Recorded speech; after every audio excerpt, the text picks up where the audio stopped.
José Renan Vasconcelos Calheiros, ou simplesmente Renan Calheiros, é o principal nome para presidir a CPI da Covid, que será instaurada muito em breve. O que isso representa para o governo? Na verdade, o que isso representa para nós? Eu sou o Guilherme Roxo e este é mais um vídeo do canal Mr. President.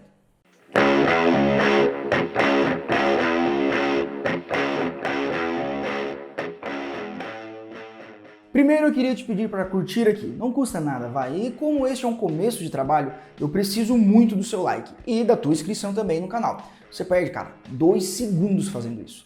Curtiu? Se inscreveu? Então bora lá pro nosso conteúdo. Renan Calheiros é um senador da República, um cacique na política. Experiente, o alagoano é figura conhecidíssima no cenário e talvez um dos senadores mais influentes da atual bancada.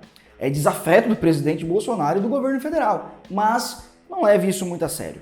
Quando falei num vídeo anterior que deputados são como raposas, Renan é o exemplo mais claro de como é o comportamento da espécie raposas políticos. Mas se eu falar aqui de toda a carreira de Renan, precisaria de mais do que um único vídeo. Então, vou elencar apenas alguns pontos importantes para a gente chegar na ideia do conteúdo principal, que seria ele como presidente da CPI. Renan já foi afastado 2 vezes da presidência do Senado. A primeira vez, Renan foi afastado num caso conhecido como Renangate, em 2007. Este caso teve relação direta com a jornalista Mônica Veloso, com quem tem uma filha, num relacionamento extraconjugal. Mas Mônica foi apenas o que ficou conhecido. Seu primeiro afastamento foi por algumas, quando você escuta aqui algumas, entenda-se como muitas denúncias. As denúncias começaram pelo fato de Mônica receber uma mesada de R$12 mil pela empreiteira Mendes Júnior. Empreiteira, sempre ficando no meio das compras de jornalistas e denúncias, né? Lava Jato que lhe diga. Mas continuando, Renan também foi denunciado por comprar algumas rádios no estado de Alagoas, em nome de laranjas, obviamente.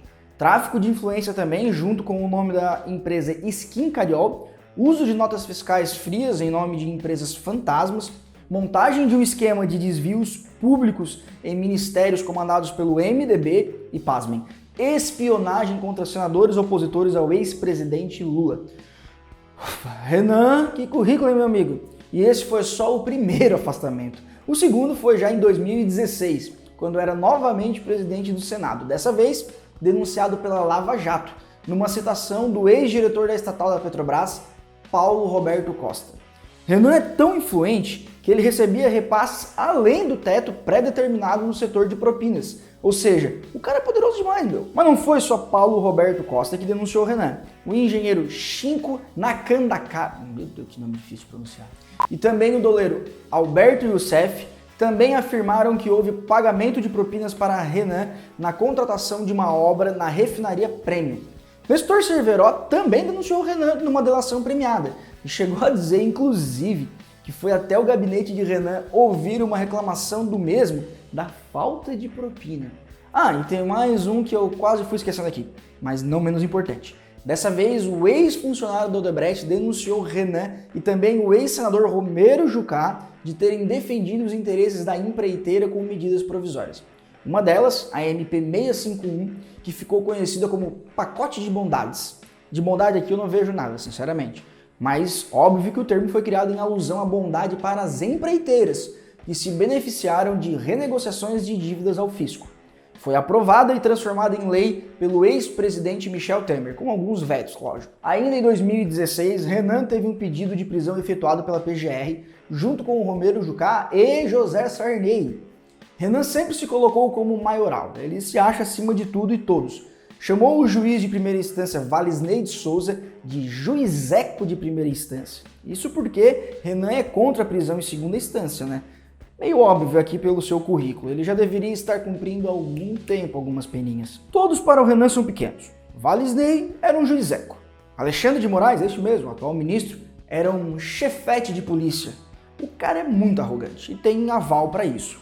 Mesmo com todas as denúncias, Renan foi afastado da presidência do Senado, mas continuou como senador. Sim, o cara é julgado e dito, olha, você é culpado, não pode exercer a presidência do Senado porque fica na linha sucessória da presidência da República. Mas como senador, tudo bem, não dá nada ser senador. Vai no máximo votar umas coisinhas aqui e outra ali. Cara, é incrível. A história de Renan Calheiros é simplesmente incrível. O cara tem tudo e todos na palma da sua mão. Uma das poucas coisas boas sobre Renan é que ele é a favor do fim do foro privilegiado. Mas calma lá. Ele apenas diz isso. Até hoje não levantou nada a favor dessa pauta. Vamos lembrar aqui que o Bolsonaro era contra o foro privilegiado. Até seu filho, também senador, parceiro de Renan, se mostrar contrário ao fim do foro. Meio óbvio o motivo, né?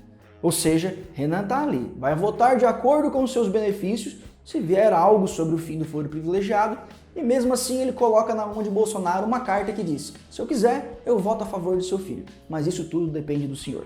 Ele não escreveu essa carta, obviamente, para o Bolsonaro, mas deu para entender, né? Renan também conseguiu emplacar sua genética. Seu filho, Renan Filho, é o atual governador do estado de Alagoas.